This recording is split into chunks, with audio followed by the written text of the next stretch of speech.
மறைந்த தேமுதிக நிறுவன தலைவர் விஜயகாந்தின் உடலுக்கு பல்வேறு தரப்பினரும் அஞ்சலி செலுத்தி வருகின்றனர். இந்நிலையில் மறைந்த தேமுதிக நிறுவன தலைவர் விஜயகாந்தின் உடலுக்கு பல்வேறு தரப்பினரும் அஞ்சலி செலுத்தி வருகிறார்கள். அதிமுக கலைப்பிரிவு மாநில இணை செயலாளர் நாஞ்சில் அன்பழகன் நம்முடன் தொலைபேசியில் வாயிலாக இணைந்திருக்கிறார். சார் வணக்கம். தேமுதிக நிறுவன தலைவர் விஜயகாந்த் அவர்கள் இன்று காலை காலமாக இருக்கிறார். இந்த மறைவு எப்படி இருக்கு சார்?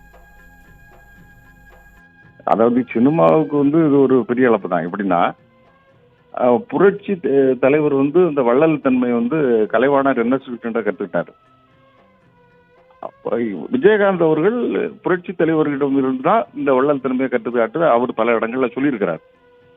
இப்படி பிரத்தியாருக்கு உதவும் குணம் கொண்ட ஆட்களில் திரையுலகில் அரிதாக தான் காண முடியும். அதுல ஒரு நல்ல ஒரு ஆத்மா விஜயகாந்த். அப்புறம் நடிகர் சங்க தலைவராக இருக்கும்போது எனக்கு காமராஜ் படத்துல முரளி நடிச்சிட்டு இருந்தாரு. நடிச்சிட்டு இருக்கும்போது திடீர்னு ஒரு நாள் படப்பிடிப்புக்கு முரளி வரல. நாங்க எல்லாம் டான்ஸ் மாஸ்டர் சிவசங்கர் எல்லாருமே நம்ம தென்காசி பக்கம் ரொம்ப சிரமத்தோட பகல் ஃபுல்லா காத்திருக்கக்கூடிய சூழலில் ஒரு மத்தியானம் வரைக்கும் தாண்டி போச்சு. அப்ப என்ன செய்யலான்னு நான் சிவசங்கர்கிட்ட சொல்லும்போது சிவசங்கர் மாஸ்டர் கூட நிறைய இணைந்து பணியாற்றி இருக்கிறார் விஜயகாந்த். அவருக்கு ஒரு போனை போட்டாரு. அடுத்த 1 மணி நேரத்துல படப்பிடிப்பு தளத்துக்கு சேர்ந்தாரு. அந்த சந்தது எங்களுக்கு பெரிய அவ்வளவு பெரிய ஒரு சக்தி. அவருடைய ஒரு போனுக்கு திரையுலகம் கட்டுப்படக்கூடிய ஒரு பொற்காலம் இருந்தது. இன்று எப்படி என்பதற்கு விடை சொல்ல தெரியாது. இன்று முதலாளிகளுக்கு பட முதலாளிகளுக்கு மரியாதை இருக்கிறதாங்கன்னா அதெல்லாம் அரிதாக குறைஞ்சிட்டு இருக்கு.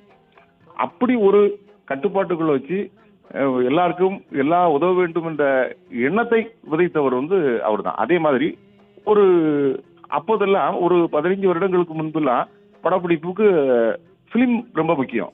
அவுட்டோர்ல வசனங்கள் அதிகமா போயிட்டாங்கன்னா பிலிம் போயிடும். பிலிம் போச்சுன்னா அப்புறம் சென்னையில இருந்து தான் வரணும். அப்படி நெருக்கடி படப்பிடிப்புக்கு வந்துடும். அந்த காலகட்டத்துல ஒரே டேக்கில் வசனத்தை மனப்பாடம் அப்படி மனசுல ஏத்திட்டு சொல்லக்கூடிய அரிதான ஒரு நடிகர்ல அவரும் ஒருத்தர். இப்படி அவரை பத்தி சொல்றதுக்கு நிறைய விஷயங்கள் இருக்கு. நடிகர் சினிமா உலக அவர் இருந்த காலங்கள்ல காத்தது மட்டும் இல்லாம உதவக்கூடிய நிறைய உதவிகள் அவர் பண்ணியிருக்காரு. அந்த மாதிரி குணங்கள் ஒரு அரிதான். அதனால சினிமாவுக்கு தான் ஒரு ஒரு பேரிழப்பு இந்த சம்பவம். வசனங்களை சொல்றதாயிற்று. அப்புறம் டூப் இல்லாம புரட்சி தலைவர் எல்லா படங்களிலும் டூப் இல்லாம தான் அவரே அந்த எந்த பெரிய வாழ் சண்டையோ மல்யுத்த சண்டைகளோ நேச்சரா பண்ணுவார். அதற்கு அடுத்து விஜயகாந்த் அவர்கள். அதனால இழப்புகளை நம்ம மனசு தேத்திக்கிதான் முடியுமே தவிர அரிதான ஒரு மானிட பிறப்புல சில சாதனைகளை சொல்லிட்டு நம்ம கடந்து செல்லணும்.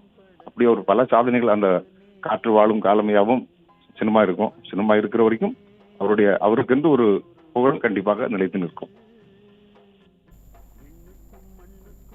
இணைப்பில் அவருடன் பயணித்த அனுபவங்களை பகிர்ந்ததற்கு நன்றி சார்.